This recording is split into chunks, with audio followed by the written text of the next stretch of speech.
All right, guys, we're back for round one's review of Supercoach 2023. This season has already been just carnage everywhere. On the field, I mean, watching the games have been fine. But on the field, carnage with injuries and poor performances and teams not showing up to games. And then off the field, I've had to record this twice because the computer's blue screened as I was recording. But yeah, so it's been a weekend. Good to have the footy back though. I think we can all admit, like even if you had a bad team and bad score, at least we have the footy back. It gives us something to watch on the weekend. Because I cannot do any more of those daytime TV shows. But yeah, so 2008, the score, not that bad, all things considered. You got to remember it is round one, so a lot of oh my god, I almost thought that the mic wasn't on. So I looked, I've got the mic set up a certain way. I didn't see the green line. But yeah, so where was I? Yeah, a lot of people are making round one teams, so it's like LDU captain, all North players because of West Coast. Yeah, like kind of just all the top scorers for round one. Yeah, all the Carlton players, stuff like that. Even though that didn't end up paying off, but you know what I mean. So yeah, round one, not too much to read into. 28,000 score rank doesn't help because it means you do have to build up a little bit, but I'd say a solid 1,000 to 2,000 are just like round one teams, which you can build on. Even if you look at the team of the week, he has like crisp M1, which was never like a season long thing that's going to work. Yeah, so yeah, we'll get into it. Not terrible, but not great. Heaps and heaps and heaps and heaps of problems. Number one, I mean, let's just work down the page, okay? So, top of the page. Oop, and problem number one, we've got no cash. 12,500.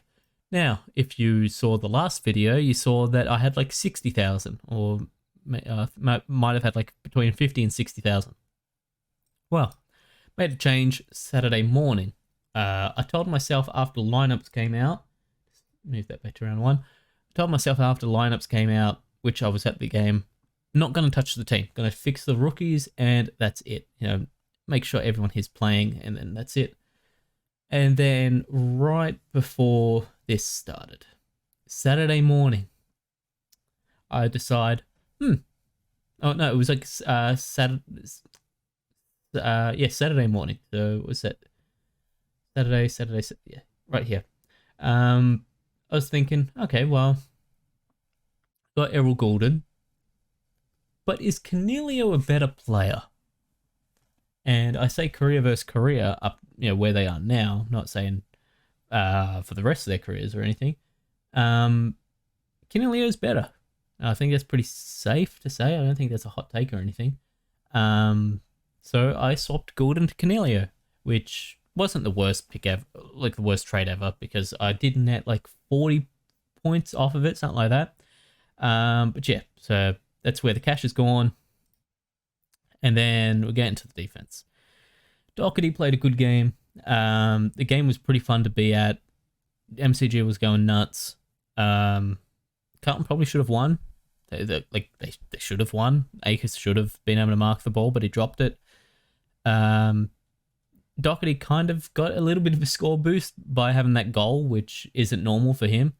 But the game just wasn't very like fantasy sports oriented. Like it was very free flowing, and very like, yeah, there just wasn't many stoppages. Like, just to put it plainly, there wasn't many stoppages, which means there's not many chances for people to get the ball, not many rucks, and yeah, like scoring wasn't there.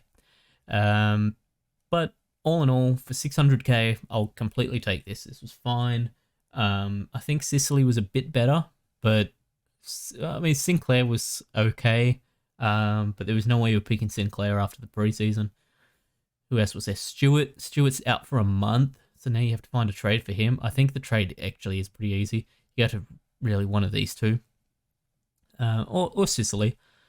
Um, but yeah, I don't think Doherty was that bad, and for 600k, I'll completely take it. Dacos 129. He looked amazing on Friday night. Hollywood as a whole really looked good, especially in the second. Well, I mean, they kept it close the whole game, which was pretty good on their part. Um, yeah, Geelong kind of just. I mean, okay, so Dacos' score is high, 129. Let's just call it 130. He was probably missing about an extra 30 points, so he could have had kick-ins and stuff. Geelong were kicking 16-2 at one point. It was either 16-2 or 14-2. That was like there were no kick-ins, so could have had more. These could have been even more.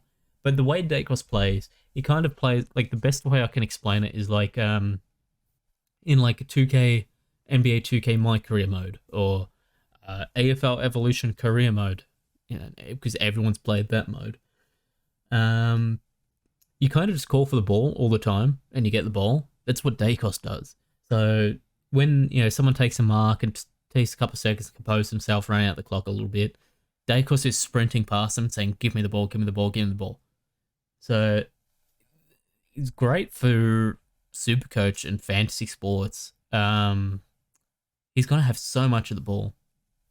The only thing is, like the knock on him and why some people traded him out was the Finn McGuinness tag. So I think he's someone that kind of needs to be tagged. But you look at his run of games. Port don't tag. They send defensive pressure, but it's not like, I think it's their team is very defensive. It's not a tag. Richmond won't tag and he'll put up a huge score versus them. Brisbane don't tag. St Kilda do. They've got Windhager, who's supposedly not a tagger this year, but has tagged in the past. Then they've got Vital, who tagged on the weekend for a little bit. Essendon, I think they play Caldwell as a tagger. I'm not too sure on that. I'm not even too sure if he's best 22 anymore. Especially with like Setterfield and, you know, like they did revamp their roster a little bit. Adelaide, Keys used to tag. I don't know if they have a tagger anymore because Keys is now half forward. Not an amazing half forward by any means, but yeah, I don't think they're going to tag. Sydney have tagged in the past. GWS, not really, not anymore. I mean, there's Lockie Ash, but they didn't send anyone to Laird. Laird just had a bad game. We'll get into that. Yeah, like really, like the tags really aren't that heavy. Like he's got to deal with maybe 3 or 4. But yeah, he's very, very good. And if you don't have him, I'd kind of be trying to get him in. Especially with like the run of games he's got. Next, we've got the first L of the year, Liam Jones. So played, say about 50 minutes, 49 minutes is like officially, but let's say 50. To score 5 and cop an injury. Good news is he should be playing this week. I don't think it's a 2-week long injury. I think they even hinted at he should be at training on Wednesday, which, you know, that's promising signs at least. I still want to trade him out. I didn't like the scoring potential. Yeah, nothing here kind of stood out to me. But I guess saying that, he did have a good preseason game, so maybe this was just the bad one he had to get out of the way. But yeah, I do want to trade him. It's just a matter of I can't get to anyone I like. So I trade him out. What's that? It's say about 240k. There's no one there at that price. So it's tough. We'll go through them in the end when I do trades, but yeah, it's pretty tough. Hopefully this video is not like an hour long, but it's round 1. There's a lot to talk about. Jinby was great. As a West Coast fan myself, I would say he was the most impressive player on the team. Was he the best? Probably not. Probably goes to like a McGovern or a Hearn or something like that. But most impressive, definitely Jinby. He looks like a star already. It's just a matter of we've got so many people in the midfield that don't deserve the time, the role, and everything there. Tim Kelly is a paycheck thief. Adam Simpson is a fraud. Luke Shuey is constantly injured and he's like a saboteur when he's playing. Dom Sheed is not that guy. He's not. Andrew Gaff can't really find the role he's best at. Really Rioli changed teams. Petruccelli can only run. Chessa was bad. Very bad. To the point of I think he's going to get dropped. I don't know. I'm probably missing something off the top of my head. Xavier O'Neill is kind of a tagger. I wouldn't play him. I'd say he's very far from best 22. Yeah, I don't know. This team kind of sucks. But Jinbi is a shining light. Just is good. He's a very skilled player. Kind of reminds me of Rao. Bigger bodied guy. If I was to make an AFL comparison, I mean, it's a high comparison. It's probably a pretty bad one. But it'd be like Clayton Oliver.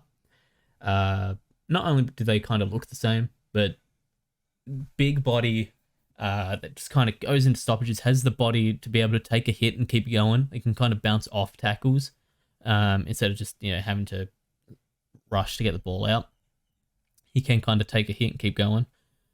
Yeah, good player, good for the future. Probably the only positive thing for West Coast fans.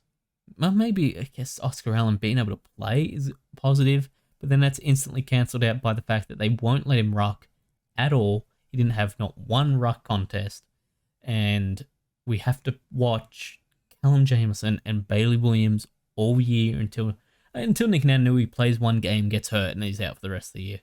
So there's no shining light. But yeah, Jinbi, very good, very fun to watch. McKenna, I got saved here. I'm not even going to front. So I had Crozier here for a while. I thought he'd actually play. But yeah, he didn't get named. I thought, okay, he's going to be the sub. I better get him out instant, like ASAP. So went McKenna out. I went Crozier out, McKenna in, and it added like heaps of money in the bank. And that's the money that I ended up using to go Goulden to Cogs. In hindsight, should have kept it. It would have really helped with the Liam Jones situation. But yeah, didn't do it. So kind of just got to suck it up and find a way to move on. But McKenna was very good. Port flogged them. Like, this wasn't close. The scoreline 126-72 is a bit closer than it looked. The second half was absolutely Port's way. It was like, how many goals straight was it? Like, it was, yeah, complete blowout. It made Brisbane, now people are second guessing, are Brisbane really a top 4 locks? Are they?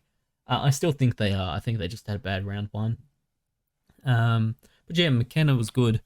The only thing is, round one is like the least important score. So, cause it's only in the I think for what is it? I forgot what it's called. Like the formula, you know how there's 3 rounds, 3 scores. I forgot what the word is for it. But it's only in it for 1 week. Whereas if you did it round 3, it would be in it for 3 weeks. Yeah, is that right? Or 2 weeks, something like that.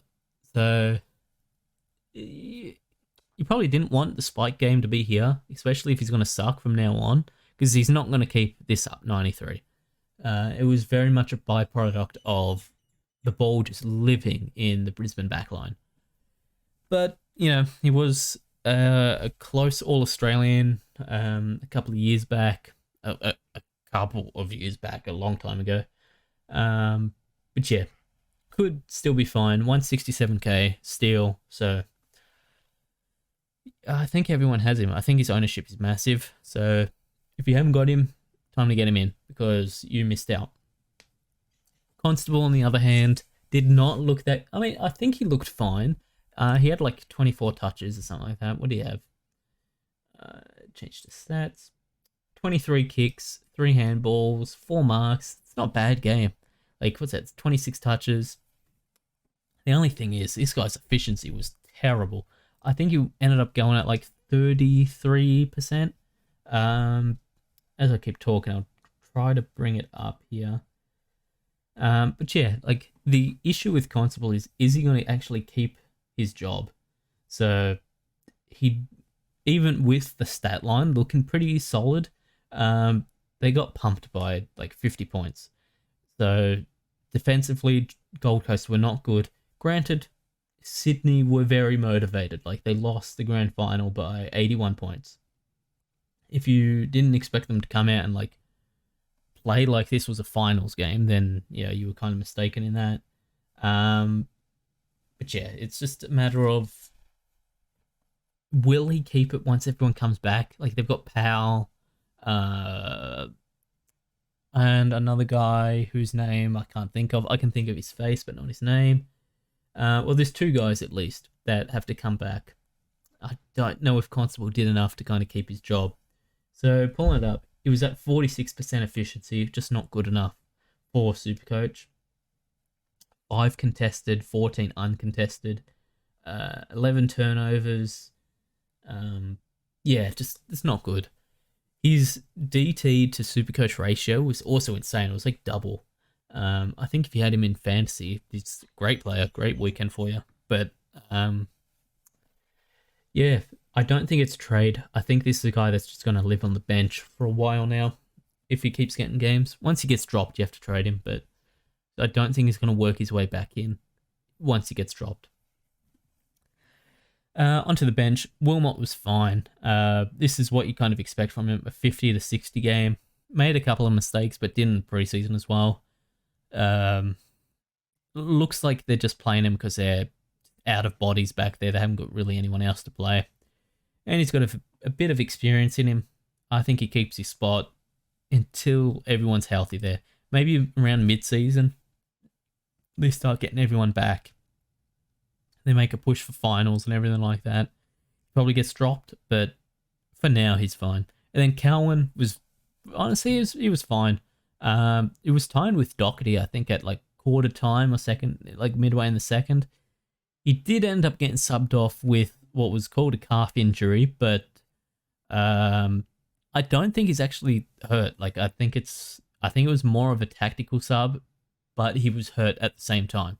I think it was just that the team saw, okay, well, if we've got someone hurt, we could justify using a sub, but we really just wanted to bring on another player.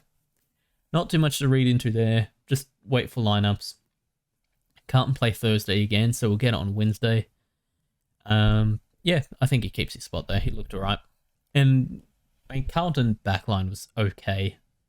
There's probably a little bit they need to fix, but didn't look any worse. Like it wasn't the worst of the weekend. So onto the midfield.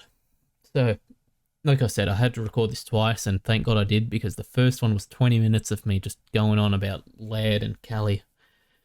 I don't know how Laird did this. I can't understand it. 700,000, and I spent it all on him. This could have been Setterfield and Horne-Francis. But, my God, that was the worst game I've ever seen him play. So it's his lowest score since 2014, where he came on as a sub. I'm pretty sure that's right. He came on late in the game. I feel like that's what I read. But yeah, this was a terrible performance, man. Okay, so the first thing you'd say is, okay, it was the heat. 35 degrees, Giants players were all cramping up. So he was probably cramping as well. Maybe, had a bit of a fever because of the heat and everything like that. Like, my God, 700,000, and he scored 50 as captain. So this is a change. I did it at the end, but I had him captained for a 50. I could have had a good score this week. My God, he sucked. It was bad, horrible to watch. Couldn't tackle, couldn't get the ball, was getting beaten by everyone at stoppage. Couldn't move around the ground, was walking everywhere. I don't know what to do. I mean, I know what to do. You have to keep him. Like I've seen what is it? There's like 3,000 people. Yeah, 3,000 people trading him out. I guess if you'd have played like the stock market, it's like shorting him or something like that. But like, who do you go to? Oliver's 700k as well. You're not going to swap 700k mids. If you're trading him out, you probably want value for him. Like I said, this could have been Setterfield and Horn Francis. And imagine my weekend. Well, if I had Setterfield and Horn Francis, use the extra money to not have Liam Jones. Oh, it'd be a great weekend. I'd be coming on, huge smile. I mean, probably not the hugest smile. West Coast still look shit, but I mean, what if I was to do that? Like, I'm not doing this like actual, but let's just say. And then, can I boost off this screen? Yeah, I can. Activate it. Did that. Give me Horn Francis. Man, I can do. Oh, I shouldn't have done this. Now it's tempting me. You know what? Do nothing for now. This is not what I needed to see. So Laird was terrible. Just terrible. Good news is he's got Richmond this week. Next is Bont. Bont looked great. Melbourne kind of just beat the shit out of the Dogs, especially in the second half. Lobb did nothing. The forwards did nothing. Gawn dominated everywhere. Then Grundy came in, was dominating. So, yeah, he kind of just got the bad end of the stick when it came to scoring and like chances to score. But he should be fine. If you have him M1, M2, you're fine. Like he looked good.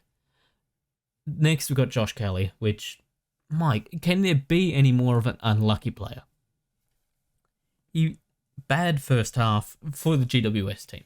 At halftime, I sent messages out to all my mates like, this is the worst team I've ever seen.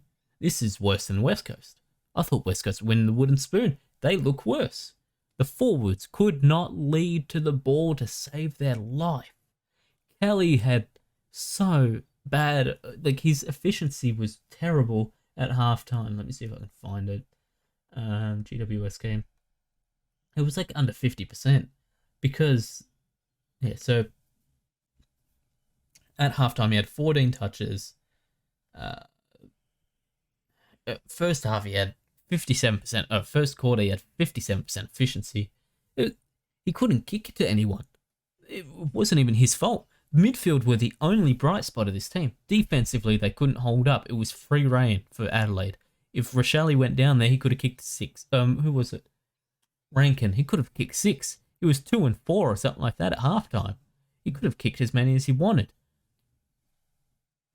The forwards were terrible. And then, okay, finally a bit of luck came in. Second half, they've turned it around. Toby Green's going crazy. Probably best on. Josh Kelly has like a 35-point third quarter. Yeah, he had 11 touches. Huge for third quarter. Start of the fourth, man. God damn it. Start of the fourth, he goes in for the ball. Rory Sloane pushes him off it and straight into the elbow and shoulder and everything of Riley O'Brien. Knocked out on the spot.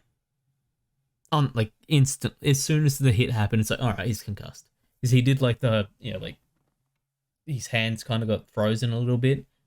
He was knocked out, concussed. And to make matters worse, so it wouldn't have helped because it was a Sunday, 7 days, Sunday to Sunday. He would have missed the game anyway. But, because of the time difference and stuff like that, maybe he could have played. But this year, good change. I'm not fighting the change or anything. I actually think they should do more. I think it should be 14 days. But they changed the concussion protocol from 7 days to 12. He's out of the West Coast game, which is a game I kept him in for. I almost swapped him to Libba at team lineups. But then I thought, round 2, they've got West Coast here. I can captain him there. and probably cop like a 150 captain or something like that. And then they've got Carlton. Carlton's not that great. Could captain, could vice him in there, or an Essendon. Miss the West Coast game, which is the game I wanted. My God.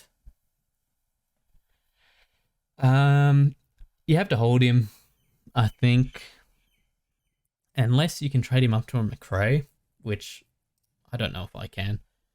I'm not fielding Baker. I'm just doing it to put him on the bench. So it's tough, man. Like, what are you meant to do? You did everything right. Like, it's all injuries that are out of his control. Like, you can't choose to be concussed. It's not a, you know, recklessness of like Zach Butters or something like that, where he went in head first and it's like, oh, of course you're going to get hit in the head. It was, he went down, kind of got pushed off the ball, like, a little elbow shoulder action, and then straight into Riley O'Brien and got trucked through. Super unlucky player. Super unlucky. Tom Green, on the other hand, he's great. Like, his decision making could use a lot of work. I do compare him a fair bit to Taranto, but he gets 40 touches a game. He could have had more if there was a bench at the end of the game. GWS, the end of the fourth quarter is like a marvel. Everyone was cramping up. It was a sight to see. If he had a bit more energy left, he could have gone for over 40 touches. Yeah, he was very, very, very good. I think next week you either captain him or Cogs, one of the two. One of them will put up a 130. Next was Hopper. So Thursday night, this was the thing to come out of it. Hopper looked bad. 67 was high. Like, it was actually pretty high for what Hopper did. I haven't gone back to rewatch it or anything. So, and when you watch it live in person, you kind of see things a little differently. It's hard to keep track of players and where they're standing and what they're doing. So maybe I'll look up a highlight of the game. Sorry about that. Went on to like a bourbon and coffin fit. Jeb, where was I? Hopper. Didn't look good. Didn't pass the eye test. And that's, if you keep in count, like the third time he's done that. Didn't look good in the practice game. Didn't look good in the preseason game. Hasn't looked good in the first game of the season. That's 3 strikes. He should have been out of here. And that's why, like, when I was just playing around the trade before I did the Laird and Hopper, if you can move Hopper up to Horn Francis, you do it. I don't think you hold him. Like, would it be good to see him another week against Adelaide? Yeah, sure would. That's pretty ideal, but I don't think you do. I think the smarter plays just go to Horn Francis, get the points, and actually, I think Setterfield is the better option over the two. Horn Francis has the higher score potential, but Setterfield has the better role, and is, I think, still the better player. Horn Francis will be better, but as a second-year player, I don't think he's quite there yet. Let's see what else we got. So Warple was actually one of the 3 mid-prices that worked. They had, like I said, Setterfield, Horn Francis, Warple. All 3 worked. I only had one of them. I was supposed to also have Setterfield, but I swapped him out.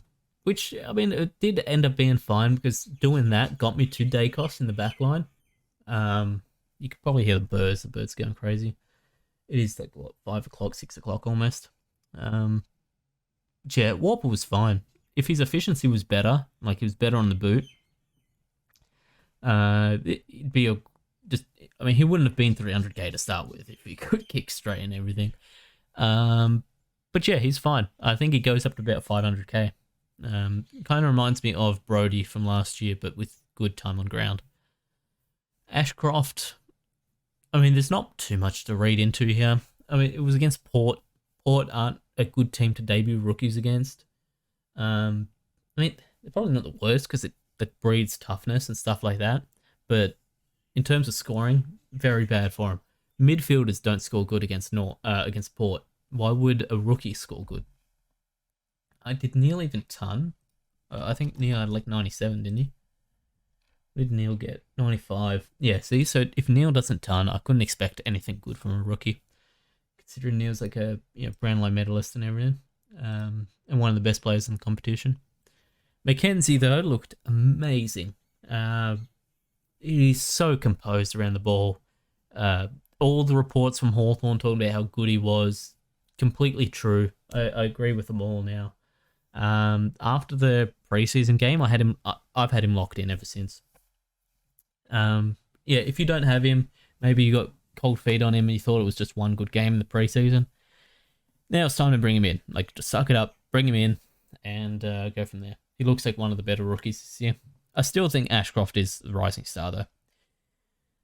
And then what was the bench was Baker, Chesser, Davey. All bad. I guess Davey was all right. Baker did nothing. Played on a wing for a team that got smashed. Not the role you want to have. Chesser, like I said before, he could get dropped. He showed no potential, no skill, no intangibles, nothing. I think he only had a couple of touches, and there were ones that like he couldn't avoid getting the ball. He had 5 touches. I get it. He's a wing. You're not going to get heaps of the ball. 5 touches. That's terrible. That's terrible. West Coast played kick mark, kick mark, kick mark. He had 3 marks. He's not good. The only thing is, I don't think there's anyone that's going to take his spot. I think West Coast's list sucks. And then Davey. Davey was fine. He's not going to score huge, but as the final mid on the bench or the final forward, he's completely fine. There's not much to talk about with him. He'll make cash as time goes along. The rucks.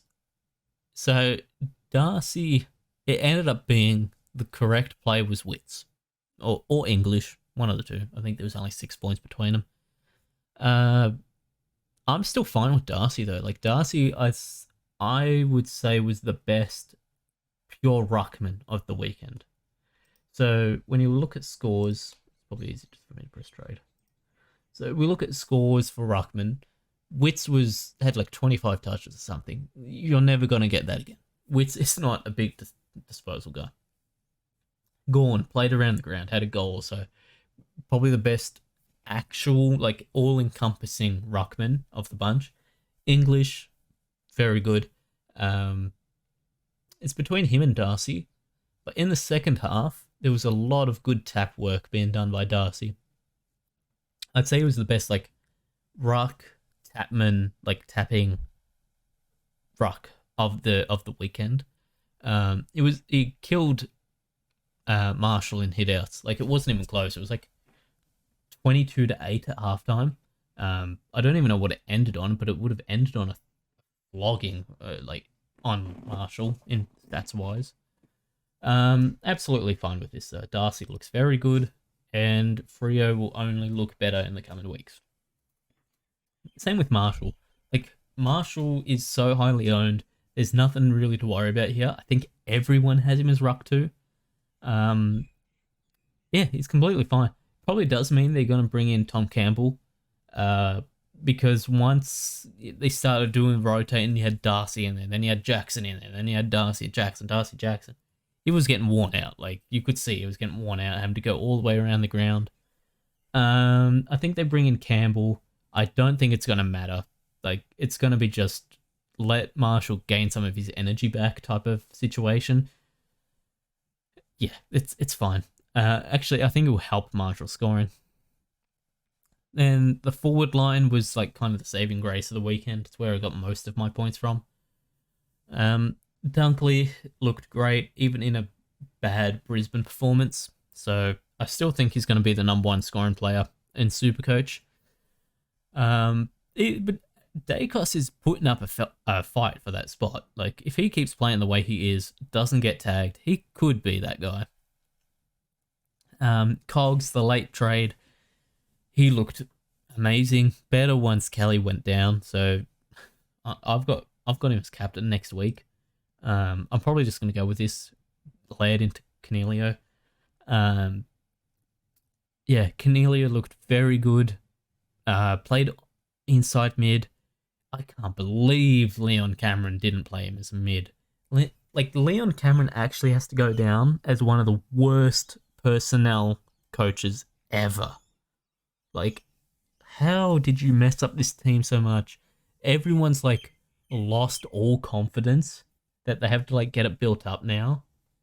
Like, sent your captain Cornelio into depression is bad, but at least he looks back now, so it's a good pick. But you say you kept Gordon. Gordon was fine. What did he end on? Like 116?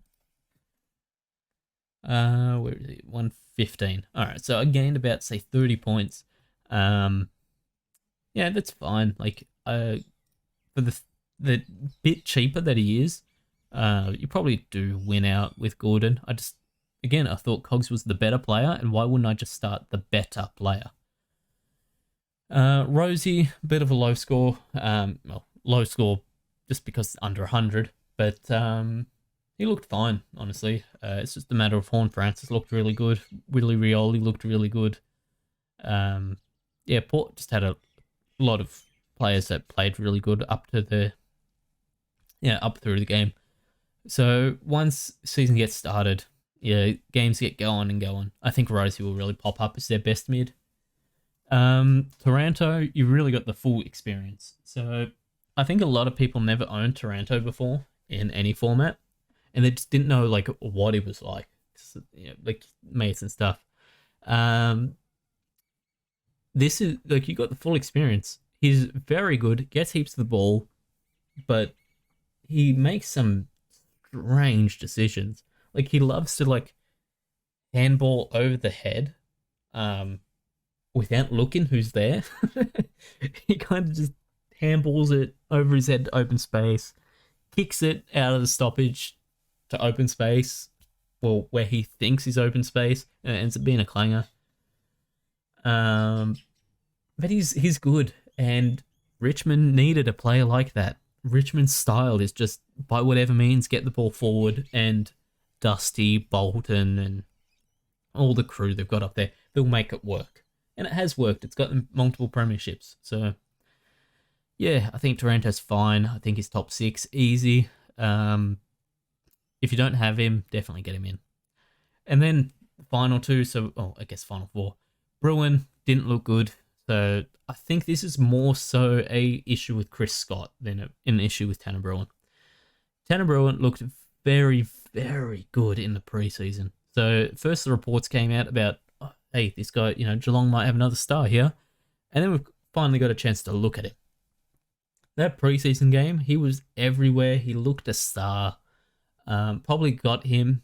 If he wasn't already going to play round 1, that solidified. He has to play round 1. Can you imagine the heat on Chris Scott if he didn't play? They still lost after that preseason game. He would, Tanner will keep his spot. He was a very good player. But he can't keep the role, which is, I'd imagine it's because Parfitt came in. Parfitt isn't a good forward, but Parfitt sucked in the midfield.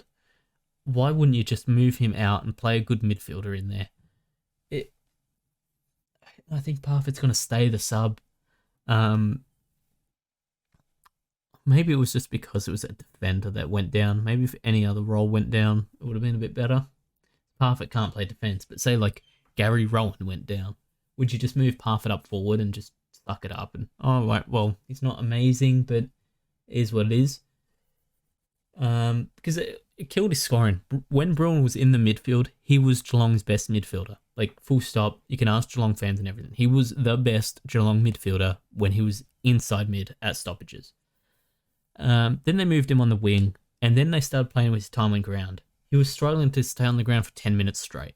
So, yeah, it can't be a fitness thing. Like, he didn't look that bad in the preseason game, unless, he burned himself out. I don't know. I don't think it's a trade. I think it's a hold. But if you were to trade him to Horn Francis, I'd understand it. Or if you were to trade him, pull off some DVP work and say you would trade him for like a Satterfield. Again, I'd understand it. Sheasel, very good. Very, very good. So I was saying that he's going to play halfback, and no one believed me. They waited for the official news, which is correct. Always do that. Don't listen to random shitty YouTuber. But yeah, I knew he was playing halfback because that's the role he was good at in the preseason. North were losing badly when he was a forward because they couldn't get him the ball, and he's a good user of the ball. So of course they'd play him somewhere where he can get heaps of the ball, see heaps of the field. And I think, like, to be honest, I think halfback is like the best place to start a rookie's career. Look at Dacos, look at Sheasel. I think halfback is one of the best places you could start a rookie out. It lets them see the field like upright, so you can see like the forward lining up. You can see the midfield where they're moving out. It's not as stressful because you got a line of defenders behind you. But there's enough pressure on you that you're getting used to this kick matters. But yeah, Sheasel looked great. 30-something touches. I think it was like 35. Granted, it was West Coast. You're not going to verse West Coast every week. But he looked absolutely fantastic. The comparison I said while I was watching the game was he looks like a young, a lot less injury-prone version of Aaron Hall. And that's just because he was doing the same things, kind of like that catch and run off halfback, kick to kick and stuff like that. Yeah, he was very, very, very good player. Someone that Clarko will build around. I don't know if he's going to stay halfback his whole career. I think he will end up moving midfield, mid-forward style. But get him while he's there. Get him while he's at halfback. And then for the bench, so Fergus Green kicked a goal at the start of the game and did nothing ever since. That Hawks forward line is just an island. I don't know how they're going to get the ball down there. They were winning the midfield battle for some time with Warple, McKenzie, Newcomb, Ward. Like, they were winning the midfield battle, but they couldn't turn it into anything. I think Mitch Lewis has to come back, and it just gives him a better forward target. Don't know what that means for Fergus, though. He could lose his job, or lose his spot. Not lose his job, we'll play in the VFL. He'll lose his spot, maybe. We'll see. But if you have Cade Chancellor, definitely the better pick. Then Combin's score got saved by Sherry going down, which, if you pick Sherry, I know it's a bit more popular in fantasy, but if you pick Sherry, that's tough, especially if you had like Stewart as well. But yeah, I don't know. I don't think Combin's score is going to keep up though. So Goldstein has to come in next week. If they don't bring in another ruckman, like maybe Coleman Jones, if he's fit, he can't ruck, but maybe they bring in another ruckman and then they split it through them. Ideally, it would be Goldstein comes in and they split it with Combin.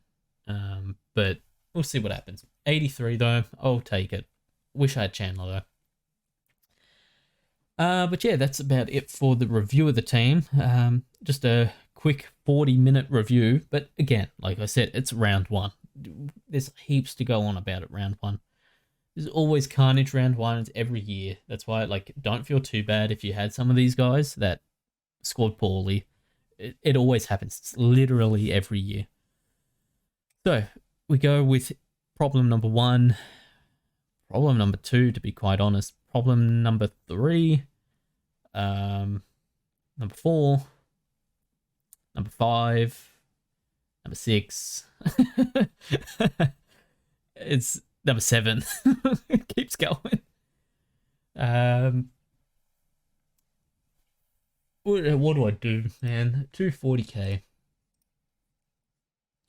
Tom Cole, he'll play, if not all games, most games.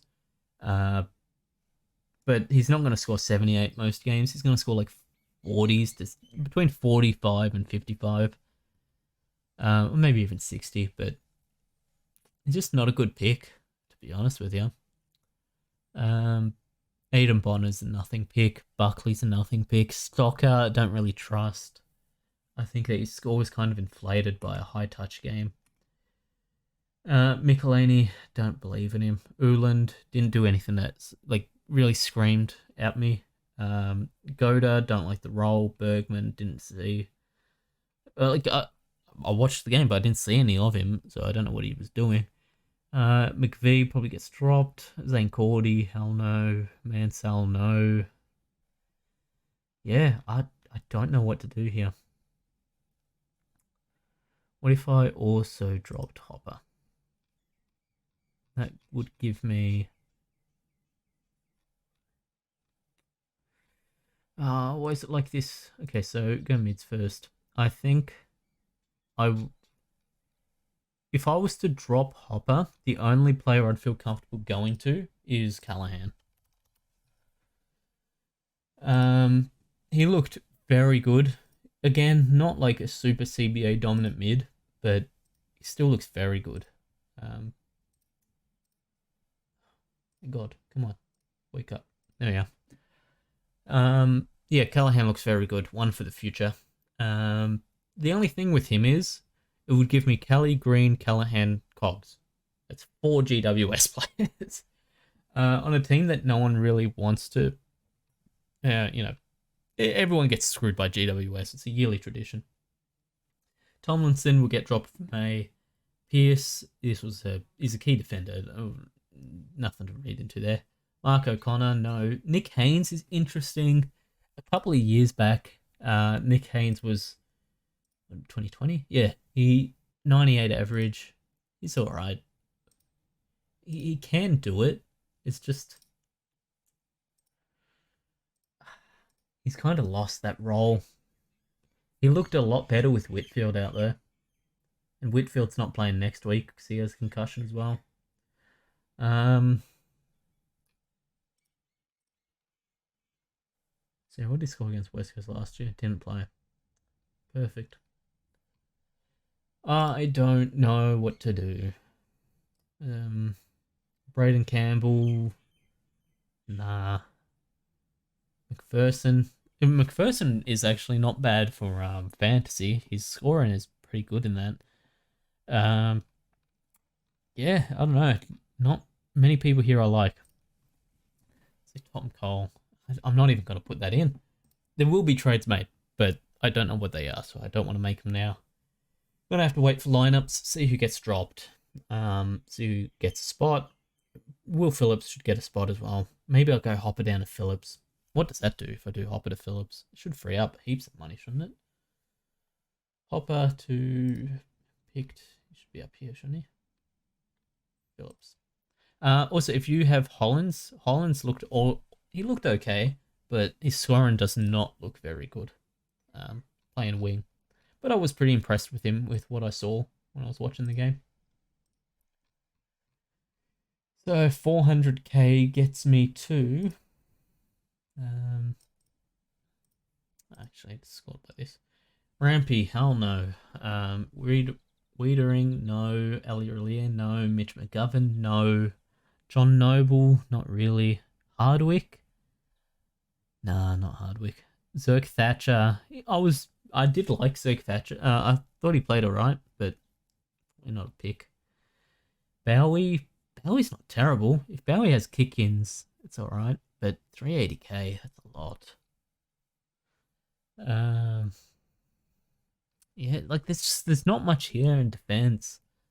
Unless I do that, and then I can bring in... Actually, no, I don't want him. I want Sutterfield. I could do something like that, and it buys me like not having to field Kelly this week. But then what does that mean after next week? It means I only have to field one of Ashcroft, McKenzie. I could deal with a donut on the bench.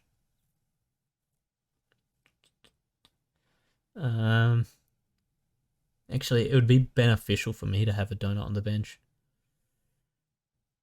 I'm not going to take an hour looking at trades. So, yeah, let me know how your teams went. Pretty big carnage through round one. A lot of injuries, a lot of players not performing. Yeah, let me know how you guys went, and what trades you guys are looking at doing. Anyway, until next week. Actually, maybe until about lineups, I'd say. Tasty out.